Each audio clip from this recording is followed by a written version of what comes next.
Hello.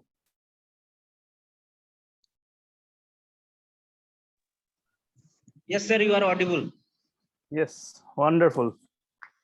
It's so good to see after the mid-sem, so many people have already joined the class. So, how was the exam?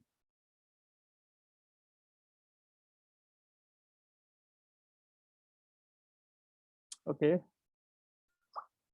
So, given the fact that I'm not getting any response, I am assuming that that means that you have done much better than what you expected, right? No, sir. Okay. I know that some of you, just fully few of you came to collect the papers some time ago, and I will be in my office till 2 o'clock today. Actually, not even 2 o'clock, maybe earlier. So I will end the class today around 12:45 or something like that, and you guys can come and pick up the papers. I mean, pick up the papers meaning see your scores, and you cannot take your papers home, but yeah, you can see the paper, see your scores, and you have to, it's better if you can come and come by say 1:30 or something like that. I must say that the performance of this exam has been pretty pathetic. In the 12 years of my teaching, this is the worst I have seen. Now, there can be lots of reasons for that. It might be that you guys are still recovering from this COVID thing, the pandemic thing that has gone, and that's why you could not study properly. Maybe you guys, after meeting your friends after so many years, almost years, couple of years, you took it a bit lightly. What is the reason? I don't know. 60% marks of this paper was ditto from the problem sets. 60 marks or ditto from the problem sets. Another 20 marks were just changes from the 24 marks, or just changes a little bit here and there from the problem set. And almost all the problems were either from this year or last year's or something like that. So people asked me for links to previous year's papers. I had given the links. The questions were easy. There's no, so all the questions will be discussed in the tutorial. There'll be, so, but I can say that if people who have got less than 60 marks, you better understand that you are really struggling. And unfortunately enough, there are a lot of you who have got even lower, less than 30. I mean, many of your papers seemed like you guys were not caring at all. I mean, I have got even few papers which have just 4 pages written, and that too in horrible handwriting, scribbled something, as if like you are too rushed to finish off something. So if this is the attitude, nothing much can be done. This is ISI, you have to put in the effort. This was, according to my standard, an easy paper. Yes, getting 100 out of 100 is not easy, but that's fine. But getting 60 out of 100 was trivial. Getting 80 out of 100 was expected from any good student. And after that, things becomes hard. That's okay. Now getting 30, 12, 16, 6 marks, I mean, God knows what all beautiful digit marks that I saw. I'm actually shocked. Anyways, I think I will not delve into this paper too much today. This will be done in the tutorials. So instead, let me go into the course, which has to continue. Again, all I can say is that It is just a mid-sem is over. Not too much time is lost. You can still make up, but you have to put in the effort. If you don't put in the effort, nothing can be done. This is ISI. It doesn't mean that this is not an institute whose only goal is to just give you marks and give you a certificate. Our job is to teach you, and your job is to learn it. We will put in the effort, but you also have to put in the effort from your end. If you don't do it, then it has no outcome. Zero outcome will come. And this is not only I'm talking about my course, but for any course for that matter.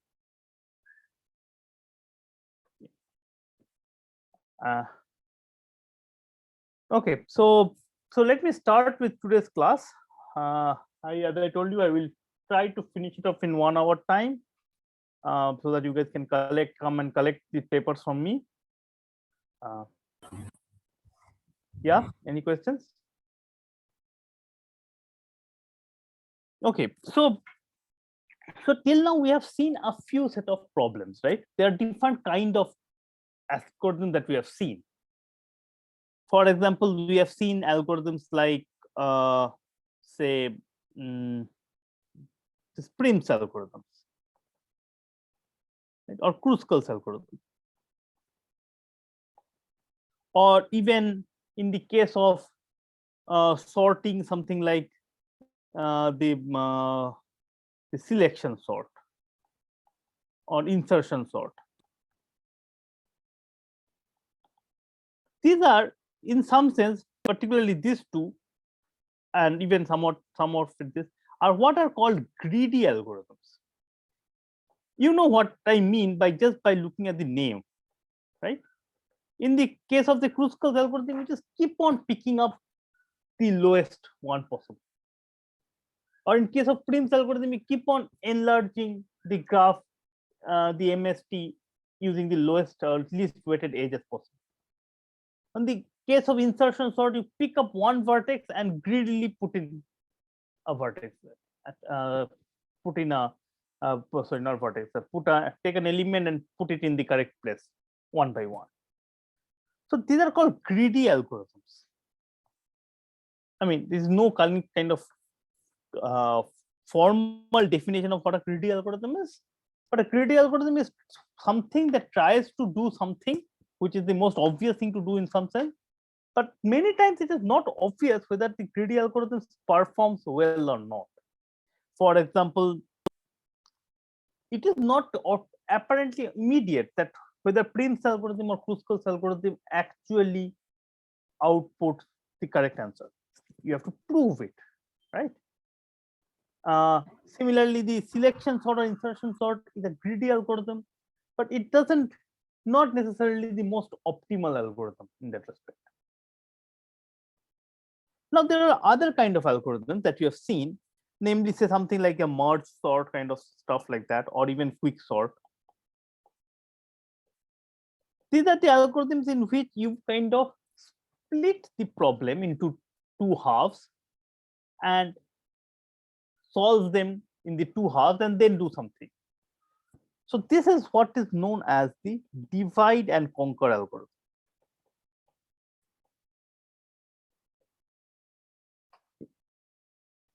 I mean, again, the name is kind of very clear for what does this mean. The divide and conquer meaning you have the instance, you want to divide the algorithm into smaller pieces and try to solve them and then go ahead and do it and somehow finish it up in. Now, these algorithms can be, you have seen kind of a straight line program kind of stuff like that, or you can also have seen things which are a kind of a recursive calls, recursive algorithms. So recursive algorithm, the algorithm that calls them. It can be divide and conquer, it can be greedy. Either you have seen a recursive call for insertion sort, you have also seen a recursive call for merge sort. Right. Now, let me ask you a simple question, and here I want you guys to answer. How many of you don't know what Fibonacci number is? How many of you know what Fibonacci number is?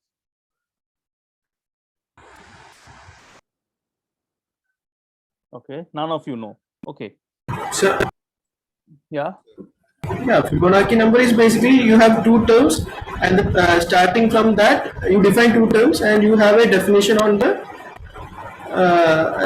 calculating the n term from the previous two terms. That's right. it. Okay, very good. Now, if I ask It's a you to, recursive this is a algorithm. recursive call. This is a recursive call. Okay, let's not worry about the few asymptotic calls. The asymptotic, you know, you have a formula. I know that you have. If you know that there is a, there exists a compact formula for f of n. But forgetting that, if I ask you to solve f of n, if I give you a input, is say I have an input which is n, and output I want f of n. How will you do it? How would you solve it? Sir, we take f of n equals a into r to the power n and solve the recurrence relation. Because n equals r to the power n. f n equals to a into r to the power n. I cannot hear you. What is 2 to the power n? Not sir, 2 to the power n, not 2 to the power n.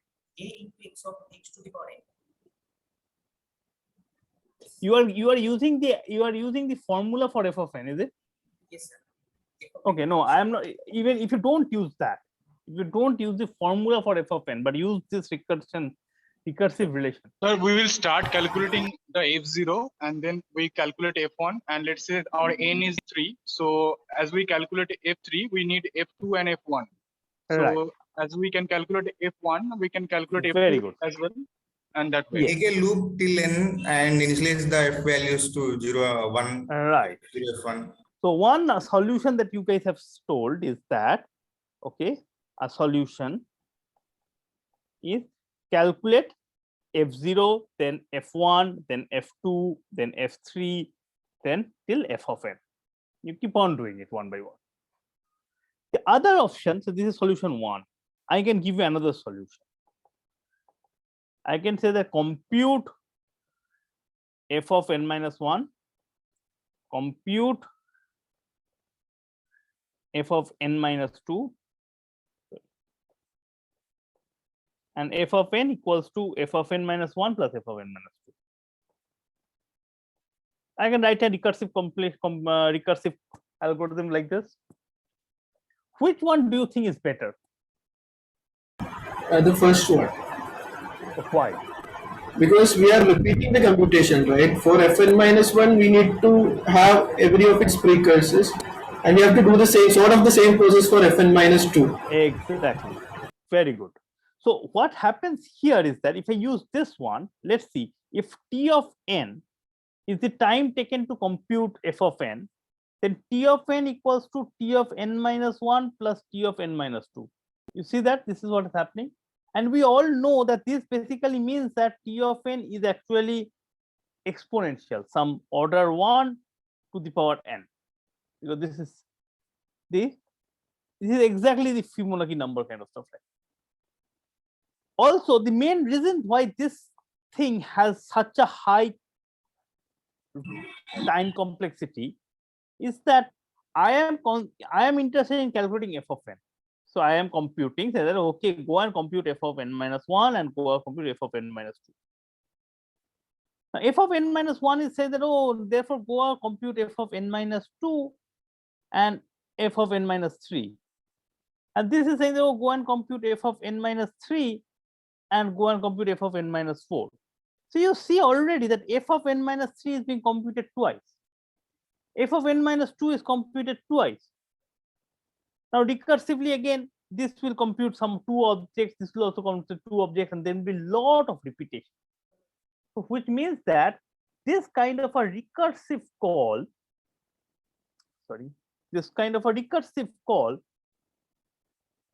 is making us do the same computation multiple times.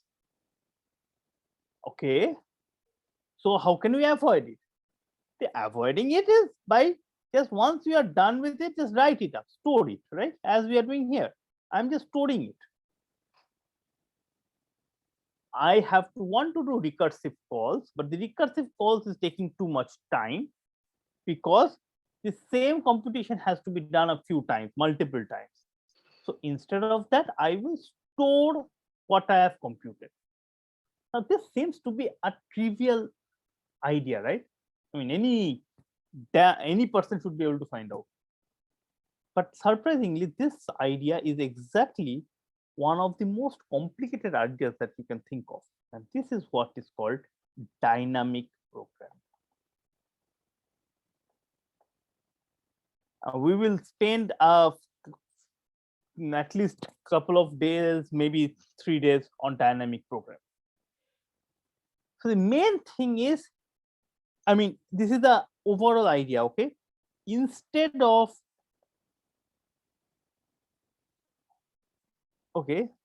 of doing recursive calls, store the intermediate computations.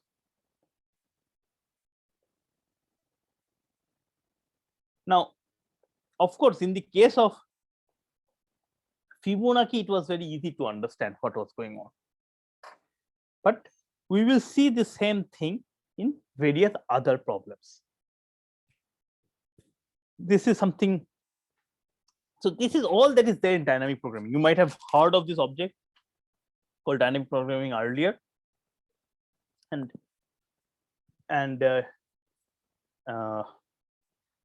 it is not covered in many of the courses because it's considered to be hard.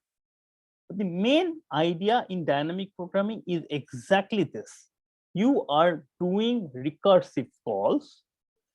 When you do recursive calls, you of course say might have in the tree lot of these intermediate steps might be common or might have to be done repeatedly in multiple times. So instead of that, you store them. So let's do some examples. Okay. So let me start with, I think the best way of going about this thing is to do a few examples on this, on dynamic programming.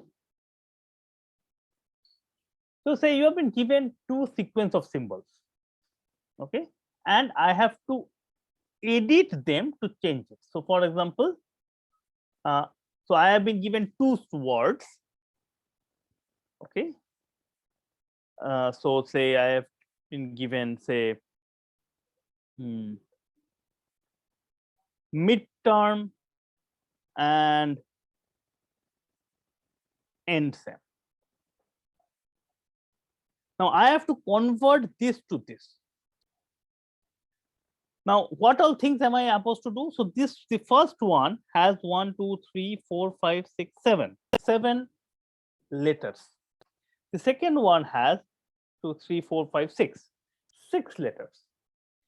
Now, you can see that there are some of them are common, like D is common, M is common, maybe E is common, and so on. So what you are allowed to do is three things. Number one, you can delete a letter. Number two, you can add a letter. And number three, you can change a letter. What do I mean by that? Say I can maybe from midsem, I can delete R and go to a midterm. Then I can, so this is delete R. Then I can change T to S and I can go to midsem. Then I can possibly delete I to go to MDSem. Then I can delete M to go to DSem. Then I can add N to go to NDSem. And then finally I add E to get end-sem. So I have, how many moves have I made? 1, 2, 3, 4, 5, 6.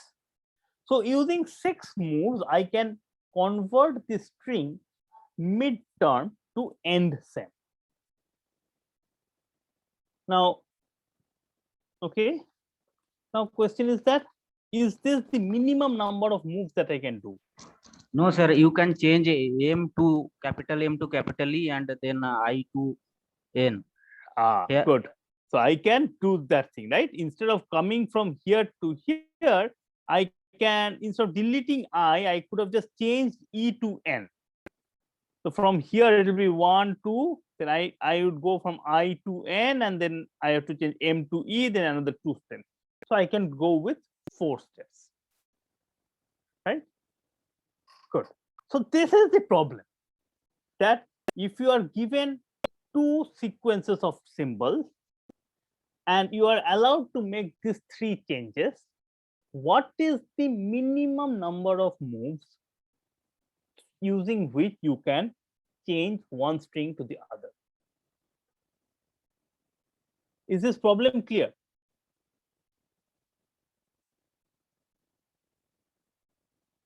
Hello?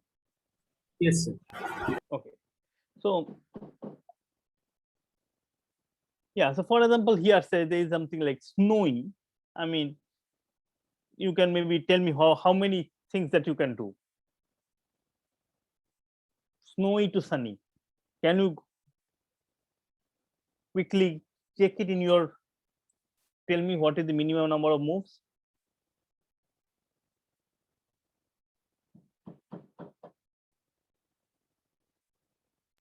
Sir, 3. 3 moves. What are the 3 moves?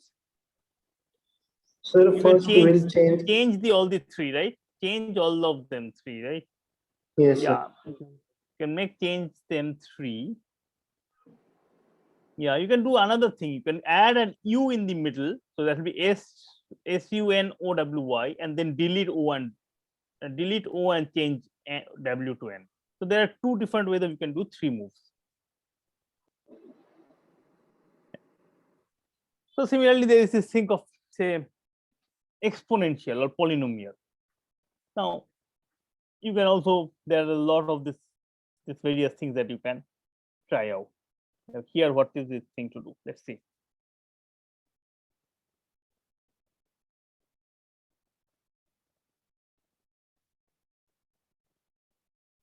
Yeah.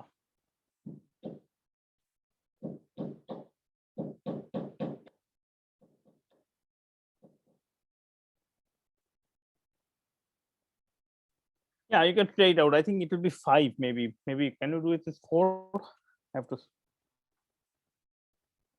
So at least you understand the game, right? That you have been given a string, and I have given another string, and I have to make some set of changes to make one string to the other. Now, this is actually a very important thing for in computational biology, where instead of having such kind of toy examples like exponential and polynomial and all of those things, you have this whole genome sequence of two animals or 2 human beings or something, and you want to check how close are they. 2 different animals are there. You want to check whether these 2 animals are related in the evolution term closely or far. So you want to check this. This is called the phylogenetic tree computation, and this is a very important problem that you have. That you have been given a string, another string, and you want to find out the minimum number of changes through which you can change one to the other. So formally, you have been given A1 to AN, B1 to BM. They two did not be same size, and you are talking about the smallest number of edits that changes A1 to AN to B1 to BM. Is this problem clear? Okay. I'm Yes. assuming it is clear to everyone, because then no one is saying anything. Yes, sir, it's clear. So, okay, now let me ask you guys one thing. Why don't you guys try to think of an algorithm to solve it? Okay, doesn't have to be the most efficient. Some algorithm. Let's start with some algorithm.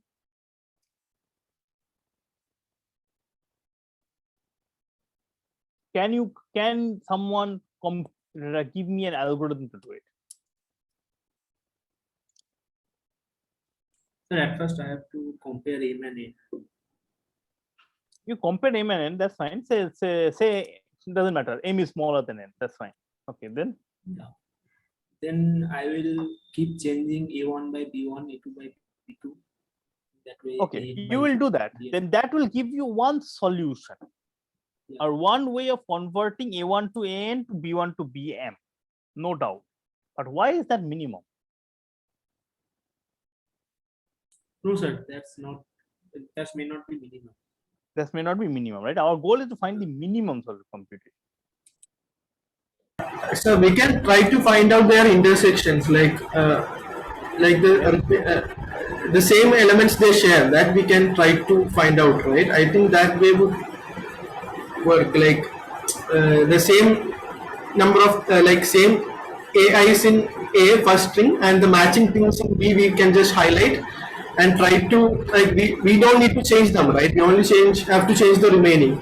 It depends a lot upon, I mean, where are they located? So for Sir, example, order is important. order is very important. Order is very important, whether they occur in the correct ordering or not. So I have a start with a T and end with a T. So A1 is T, BM is T. Do you want to still map A1 to BM? So I get it, sir. So what about trying for a subsequence, like for both having the same subsequence? Okay. See, you guys are coming up with a heuristic we can algorithm. do- You are coming up with an algorithm saying that, okay, this can be a way of getting a lower amount. We can do like using a matrix. We compare 1 1, then 1 2 2 1, like minimization. It's kind of dynamic programming. At every step, we are taking Okay. minimum of. Okay. So we are going into my, yeah, okay. But okay, for people who have not seen dynamic programming, let's think. So many of you were giving me algorithms which are like, okay, this is a way of getting a series of changes that will give you, they will convert A1 to AN to B1 to BM. And you are hoping that this is a good thing to do. So in some sense, these are kind of what we can call for now heuristic algorithms. I mean, you are saying that, okay, this is way we can change. We don't know whether there is any better way of doing it or not. So then maybe what you are saying works, maybe. But then you have to prove it, that I should, this way of doing it, I will be able to get the minimum number of moves. Right? And actually, as far as I know, in this case, it will be very hard for you to do that. Any other solution, any solution whatsoever, if I am insisting that you have to produce the minimum number of moves, what will you do?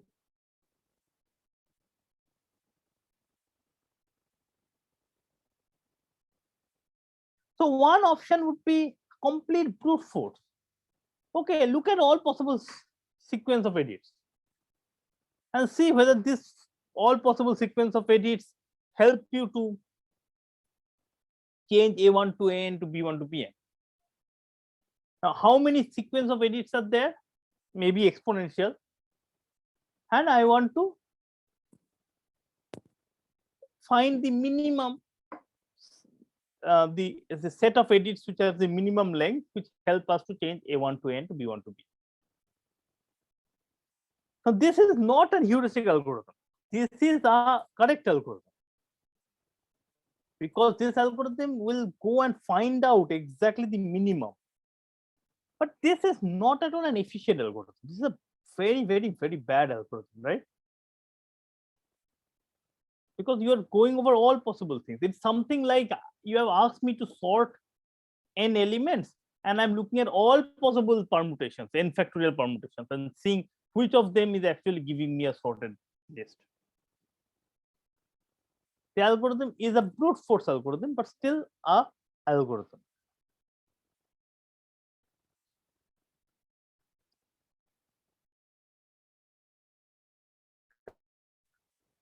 Did you guys understand what I am saying? Okay. Bishan sir. Chatterjee. Bishan Chatterjee, did you understand what I said? Yes, sir. Yeah. Can you tell me how many? I mean, what are the set of all possible edits? Yes, sir. That is what I was thinking. Okay, this is what you're thinking. I thought we can create a graph with all possible words up to a certain length, and then Okay. add an edge if there is a. We can go from one word to the other using a single edit, and then Okay.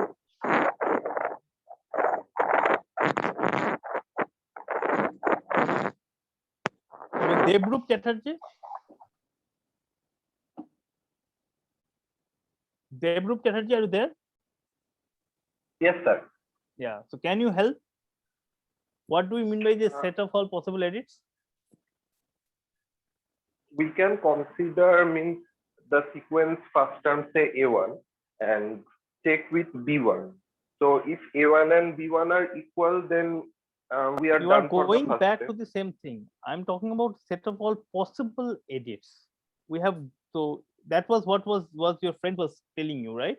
That okay, they were giving us some heuristic algorithms, right? You are Yeah, giving me means some. in each step we can either do each of those operations. So we Okay, can which- do so how- each of the. Okay. So the first step, how many what kind of operations can I do? I can delete the first A1 thing if it is not equal with B1, or we can insert the first term with another. That means I can change the A1 with any other letter and shift it backwards, or I can replace it. Okay, so I can do these changes as you're saying, right? Yeah. The changes mean there are n of them.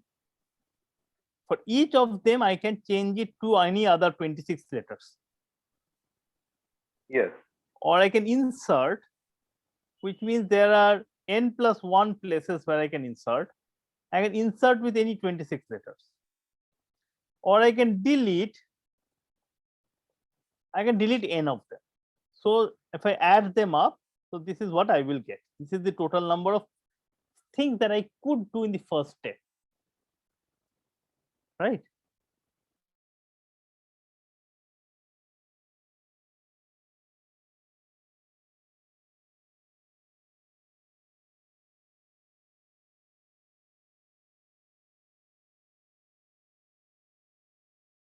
So it will be something like, yeah. So that is the first step.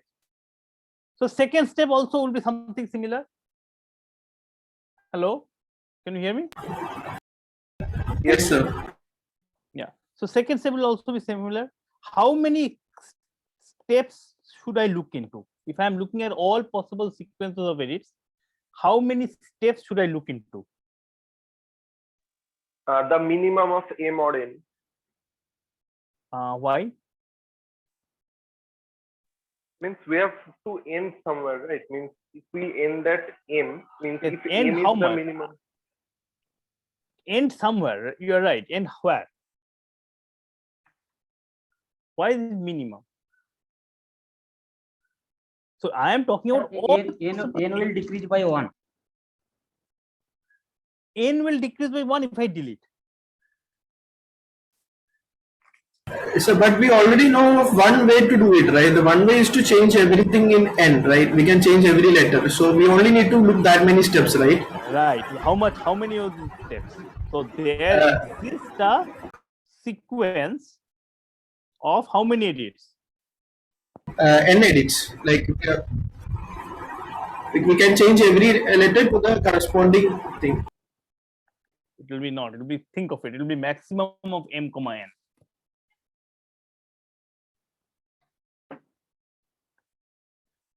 Because you are changing every element n letters to m, assuming that if m is at the last, we have to also delete the extra. right. That's Exactly. So at least you have to. So this many edits are there. Now question is that can you do with less number of edits? So each step you have something like order n number of edits, order n number of possibilities, and then you have to do it for this many number of edits. So the total number of sequences of edits is how much? If order n whole to the power, I mean max of n comma m.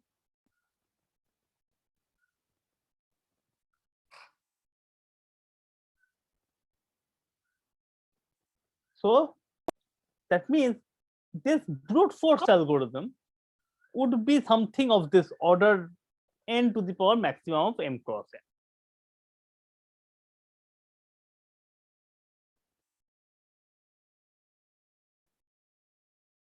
Hello. Sir, you are on slides or is it not a board? Can you visit see now? Yes, sir. Yeah, yeah.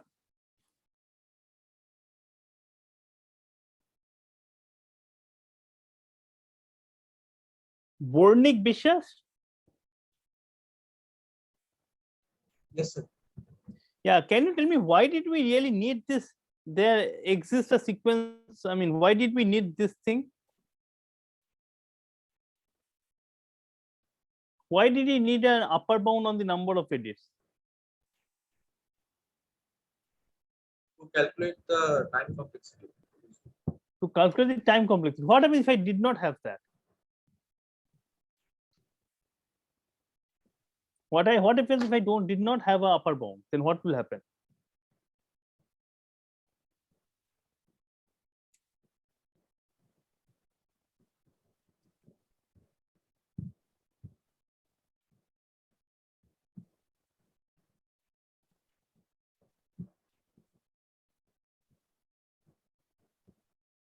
Okay, so what will happen is that in that case, the number of possible sequences could have been infinity. I'll delete, add, delete, add, delete, add, delete, add, the same thing continuously. This is also a sequence of edits. This is kind of garbage because I'm not proceeding, but it is still a sequence of edits. And this could have been infinity. So if I don't have an upper bound on the maximum number of edits that I would make, the total number of sequences of edits could have been infinity. And in that case, my algorithm would not have stopped at all. Okay. Is this clear? Yes. No, sir, it's not. Okay. So which part is not clear? Is it clear that the number of edits, as I have described, is upper bounded by this quantity? Yes, sir. Yes, sir. It's clear. Okay. Now, question is that what happens if I did not have an upper bound? Then what would have been the number of possible sequence of edits? So I am just saying this is a number of possible sequence of edits. So what happens if I say, okay, add insert A in the first place, delete that A, again insert A, again delete that A, insert A, delete A, insert A, delete A. This is also a sequence of edits. Yes, sir. Yes. Right? And I can go on for ages, never stopping. Yes, it will be infinite. So it could have been an infinite collection of say, which is not proceeding anywhere, right? So only because I have an upper bound on the number of sequence of edits, the number of edits has an upper bound at least. So this brute force algorithm stops at some point. Okay. So, okay, so this is what the brute force algorithm is. Let's go to a slightly more better place. Okay, and this is a very nice thing. That's the next thing what one would like to believe or try.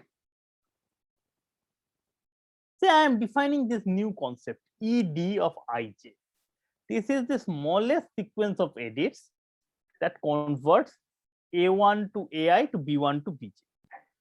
Now, why is this important? Let me think of it. Let me go back to this board. So I have A1 to AN and B1 to BM. Now, what are the things can happen? Let's look at AM and BM. See, at the end of the day, the last you have to change somehow. You have to put BM in the end thing. Right now it is AN. So what all things could have happened with AN? An algorithm, a sequence of events, what could have done with this AN? What do you think it could have done? AN may be deleted or AN should be So replaced either by. one option is that AN is deleted. If AN is deleted, that means A1 to AN minus 1 was converted to B1 to BM after that. Yes, sir. Okay, good. So that's first step. What is the next step that you are saying? AN should be replaced by BM. AN can be replaced AN to BM.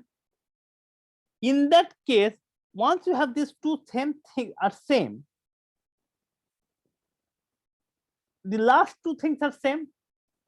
In that case, all you have to do is that A1 to AN minus 1 is changed to B1 to BN minus 1.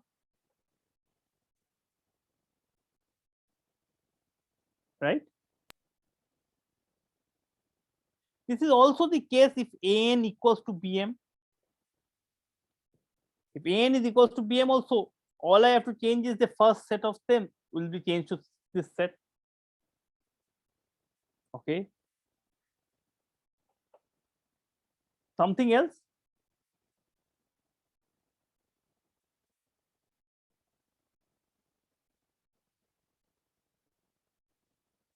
Something else? What happens if AM was not deleted? Maybe AM is matched to this thing. Then BM must have appeared somewhere, right? How did BM appear suddenly? If AM is not deleted and AN has not been converted to BM, it must be that at some point of time, BM was inserted. If BM was inserted at some point of time, that means there was a BM that was inserted over here. In which case, all I had to worry about is that A1 to AN has been converted to B1 to BM minus 1.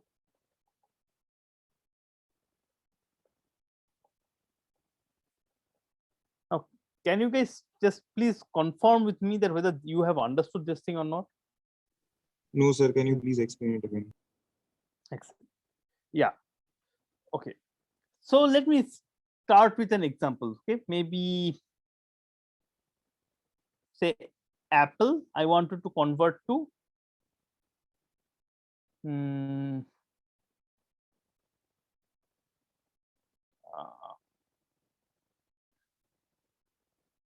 say Beetle. Now, how will I convert it? Right? I have to convert this whole thing into whole thing, right? But the last one are same. Correct? In that case, what can we say? The AN, basically E equals this last one, right? Is same as this one. So this one is same as this. In that case, proves that since the last letters are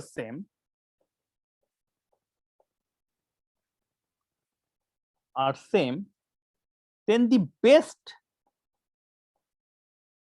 edit would change APPL to BETTL. So they will remain same. Anything that, any change that does it, any change, the best change that converts apple to beetle will, there exists another set of changes maybe for which this last letter is same and all you change is this to this. Is this at least intuitively clear? Yes. Okay. Let me ask you guys to go back and think about it, and this is actually a correct statement. You can think of, you can prove it, that if the last letter is same, then the best thing that you can do is change this to this. Okay, good. So this is one case. Fine. But what happens if the last, say here, say AM is not same as BM. The AM is not same as BM. Say AN. In that case, consider this whole, whatever algorithm that comes up, whatever, not algorithm, the sequence that is the best sequence that will convert A1 to AN to B1 to PM. What it would have done? It somehow, the last letter has to change from A1 to BN, AN to BN, right? So what all things could have happened? Maybe at some point of time, the algorithm had deleted AN. Okay, it has to do something with AN, right? It has to either delete AN or store AN, in which case that AN is matched to something else, or change AN. So if the best algorithm has deleted AN, right? So at some point it deleted AN, which means that it could have deleted in the beginning only. What's the big deal? The deletion doesn't matter where it is deleting, the first or last, in the middle, right? So AN is deleted. If the best sequence deletes AN, that means the rest of the sequence is basically converting the A1 to AN minus 1 to B1 to BM.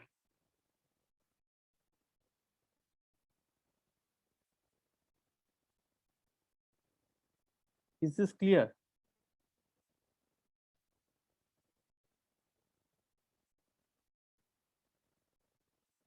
I am getting very frustrated without any answer coming. Yes, sir, it's clear. Yes, sir. Okay. So this is clear. So who was the person who told that it is not clear initially? Sir, me, I'm just thinking a bit. Like, okay, what if we can just remove BM in that case? If we remove BM, sorry, can you repeat again? like instead of AN, we remove BN. No, we can remove BM. I'm not saying for whether we cannot remove BM. What happens with AN? I'm looking at. So what all things can have happened? AN could have been removed, it could have been changed, or it could have been just left as it is. Right? These are the only three things that could have happened with AN, right? Okay. Now I'm looking at it case by case. Okay. First case is AN is removed. The base sequence has removed AN.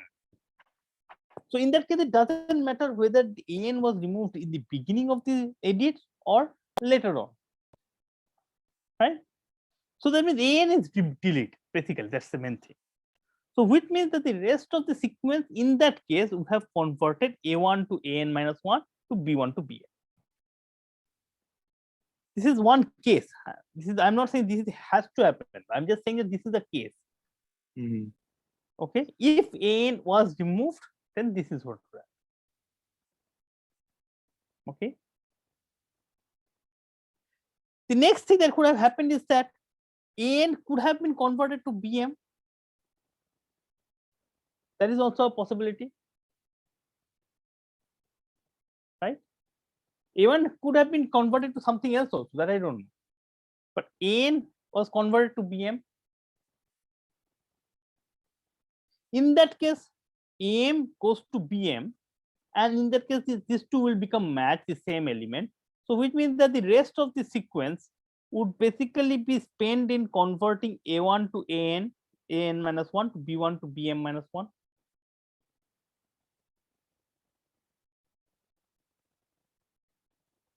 Yes, sir. Okay. Now these are not the only two cases. There are other cases, right? Maybe AN has been converted to something else. Maybe AN has not been converted at all. Maybe AN has not been touched. But in that case, I am wondering that BM must have been inserted, right? BM must have come from somewhere. How did BM come in? So that AN was the last element in this sequence. So AN could have been maybe matched to something here, or maybe has been converted to something over here. But BM must have been added somehow. How would BM have been added? Since this is the last element, there's nothing here. So the BM must have been added by inserting BM. Or maybe you can think of it in this way. There are two cases. Where did this BM come from? Did the BM come from, okay, maybe this is a better way of writing it. Okay, maybe let me do it here. So I have A1 to AN and B1 to BM.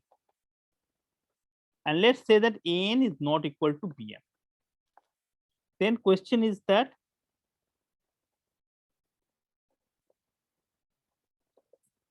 how did I get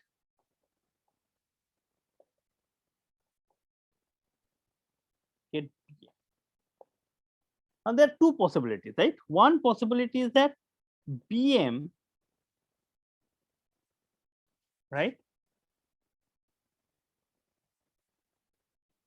came from A1 to AN, meaning somehow A1 to AN was converted to get someone to get BM, or two, BM came from outside, meaning BM was inserted.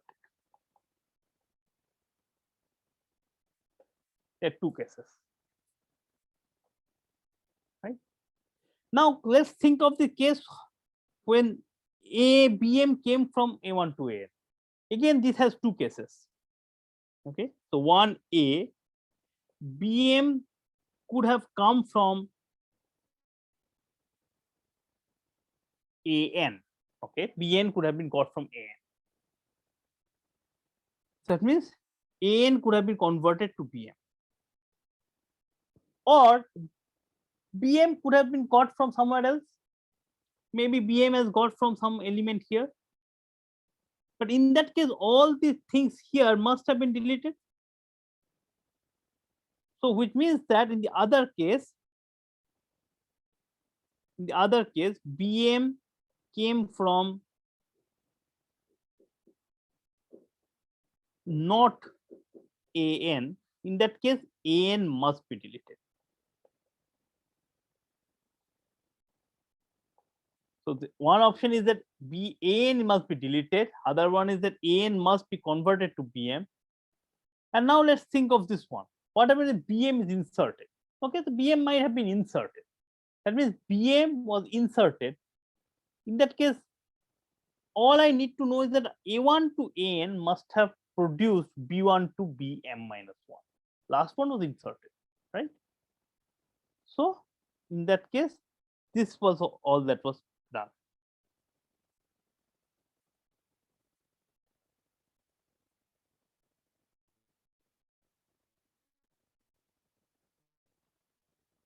Is this clear?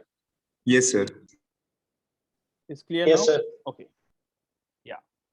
So in other words, this is a recursive thing, right? So if I want to convert A1 to AN to B1 to BM, I could have done any one of these three possible process. If I call this one as edit distance of n comma m, this is edit distance of n minus 1 comma m and plus 1 because an is deleted.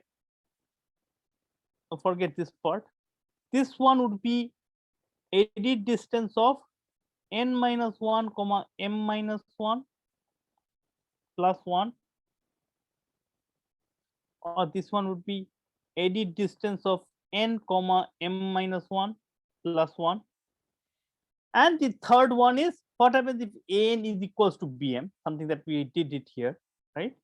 So maybe I should write it here. If n equals to bm, then edit distance of n comma m equals to edit distance of n minus 1 comma m minus 1. So look that this is a recursive algorithm that is coming up. So if I define edit distance of ij as the smallest sequence of edits that converts a1 to ai to b1 to bj, then of course I have some ideas about what happens in the extreme cases. Like for example, if one of them is 0, that means I have to basically remove all of them. If m is 0, that means I have to delete all of them. So I know it's k, and the other side also. And for other things, maybe this is forget all of them, defined here. Yeah, here. So if ai equals to bj, then edit distance of I comma j is edit distance of I minus 1 comma j minus 1. And if edit distance else, meaning if ai is not equal to bj, then edit distance of ij is just now what we have done. Edit distance of I minus 1 j minus 1 or I minus 1 j or I j minus 1 and plus 1. The minimum of them is what is what.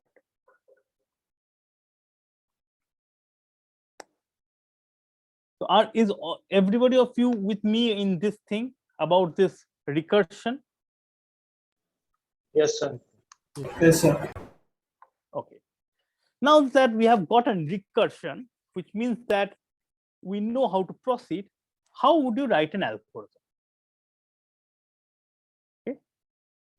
So I could have just written this is an algorithm, right? This is in fact the pseudocode for that whole thing. Right. This is a recursion. Now, what is the runtime of this algorithm?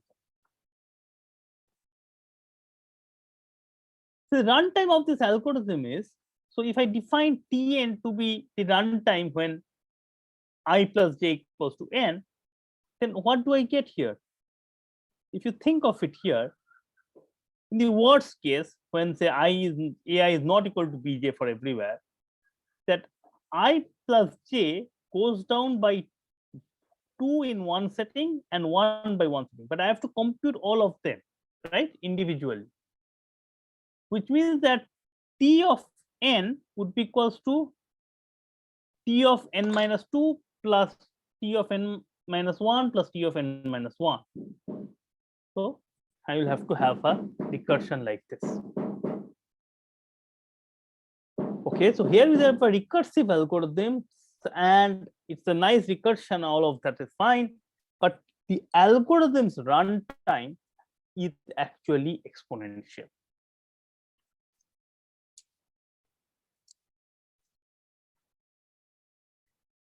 Okay. Now, do you guys have some suggestions? How can we do better?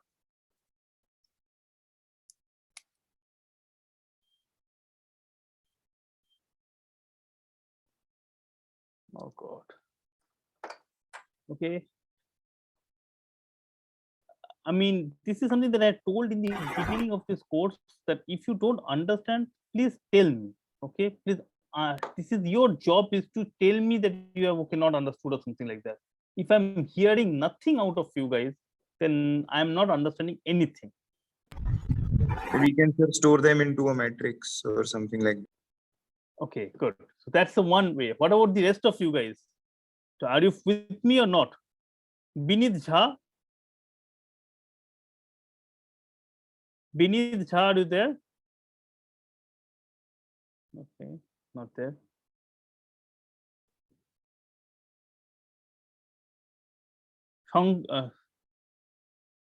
Samipa, are you there? Samipa? Samipa, are you there? Actually, I cannot hear you. Hello, sir. Yeah. Very lightly. I can hardly can hear you. Hello? Yeah, yeah. Yes. Yeah. So did you follow this thing? Yes, sir. You followed it, right? Okay. Now, do you have any suggestion about how to, what can we do to lower the exponential time complexity?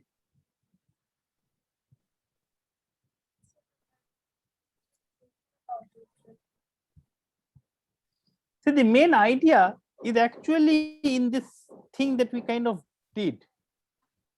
See, you think of it that I am trying to solve it for ij. For ij, I have to do I minus 1, j minus 1, I minus 1, j, and I minus I comma j minus 1. Right? Now for I minus 1, j, what all things do I have to do? I minus 1 j, I have to do I minus 1 j minus I minus 2 j minus 1, I minus 1 2 j, and I minus 1 j minus 1.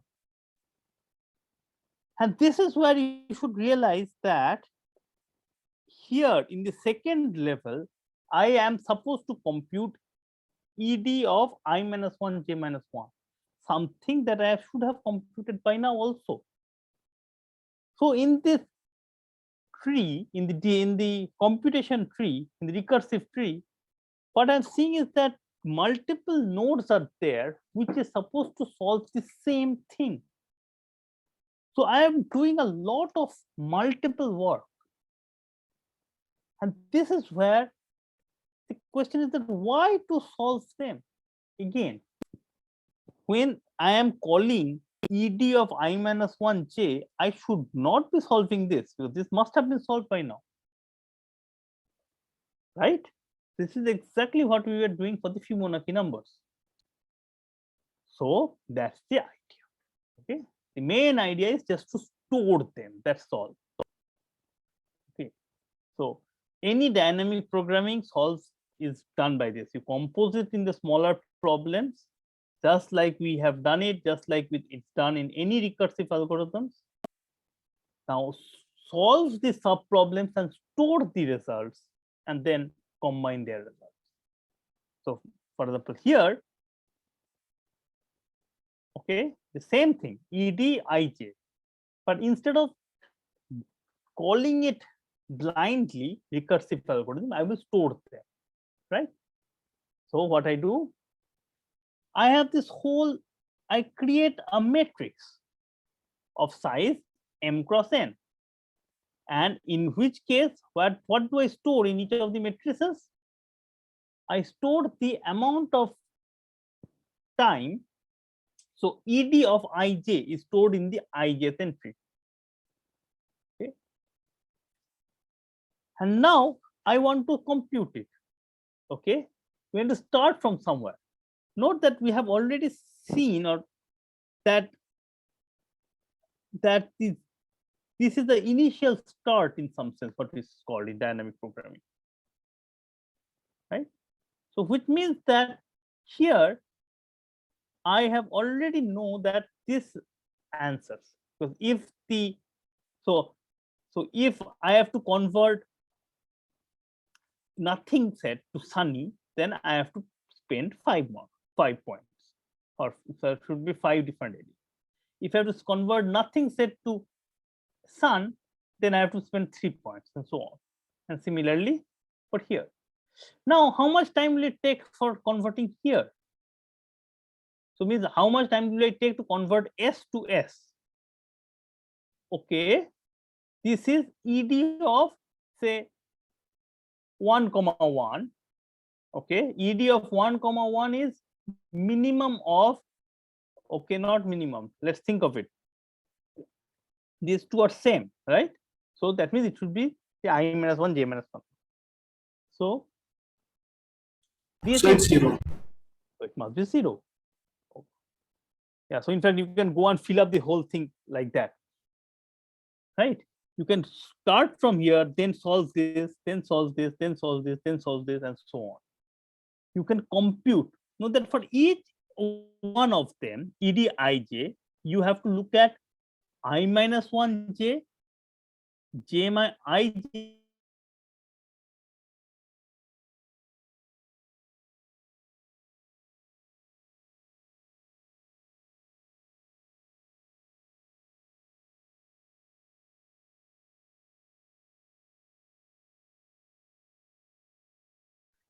Hello. Hello, sir. You are not audible.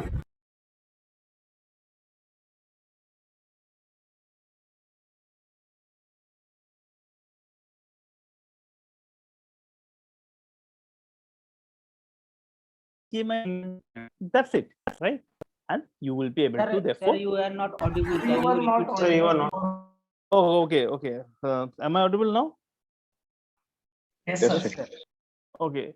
So since when was I not audible? What You was the were last thing that I explaining how to fill the this.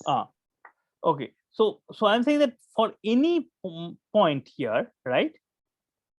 So the ijth element, ijth square has to be filled. To fill that one, I have to look at most 3 points: I minus 1j, ij minus 1, or I minus 1j minus 1. So for filling any square, I have to just look at 3: one to its left, one to its top, one to its top left. So I just have to look at 3 of them, and Not since audible. they're sorry, Not audible for 30 seconds, I guess, in between.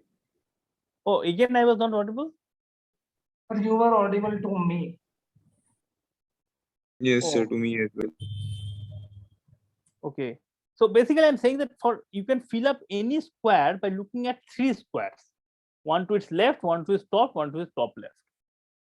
So if you fill up from like this one, then this, then this, then this, and this, then this, so from left to right and from top to down, whenever you are to fill a particular square, its left square is already filled, its top square is already filled, its top left square is already filled, so I can fill this one. So by doing so, I will be able to fill this whole matrix. So the matrix size is m cross n, and each of the square takes just 3, I mean order 1 number of steps to look at it, to fill it, right? So this whole matrix therefore can be filled in order m cross n, and that is the algorithm. So by the end you will have filled this one, which is whatever will be written here will be my output.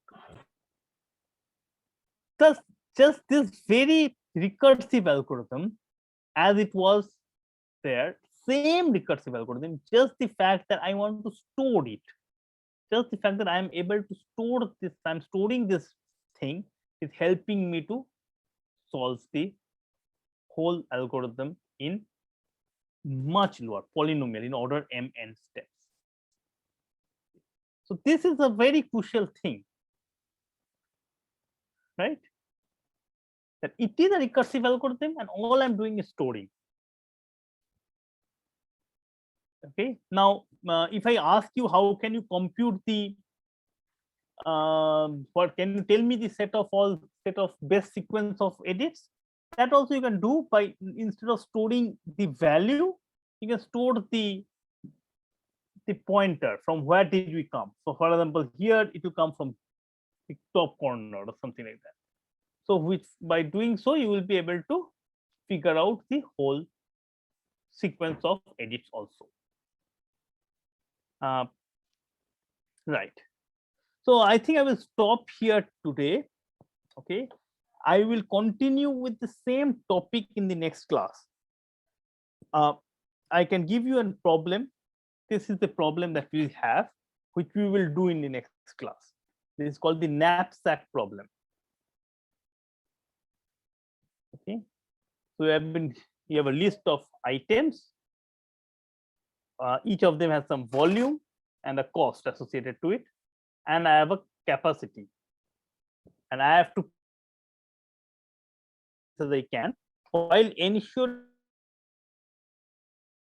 volume of the objects doesn't overshoot C, and I want to maximize the amount cost of items that I'm able to take carry.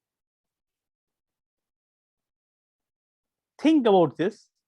Okay, so this is, yeah, think about it, and we will be coming back on Wednesday to do the same thing. The main idea is do a recursive algorithm, but not just a recursive algorithm, store it. That's the main trick of dynamic programming, storing the required stuffs so that you don't have to do the same computation multiple times. Okay, so any questions? Hello, sir. Yeah. Sir, how can we prove that the path that we are getting from DP is minimum for the any distance problem? How can you prove? Hello. The number of edit distance we are getting is the minimum edit distance. So this is, you have to prove the correctness of this one. Yes, sir. Yes. So this is something that we just now we discussed. We kind of thought about it. Why don't you think about it? We can't come back next class and again do it if required. Okay, sir. Okay. This is exactly what was discussed, that there are various, the best path has to have, I mean, what will it do with N and BM? It can do a few things, and you want to minimize, you want to look at all of them basically. Yes, sir, I got it. Okay. We are looking over all the possibilities and we are making the best choice. It's something like looking that. at all the possibilities and looking at the best choice. Oh, okay, sir. Okay, so this thing, while it looks easy, I must say, this concept of dynamic programming is actually non-trivial. So I will go slow over here, and we will be posting a collection of problems in dynamic programming. And but also I mean, you have to put in the effort also. Okay, so we'll come back next class and do this knapsack problem. And I will of course upload all the documents and all these slides and all online. So let me stop here today. As I told you, you guys can come to my office and collect the papers now. Sir, up to what time are you available? I am here till say 1:30, 1:45 or something. Okay. Okay.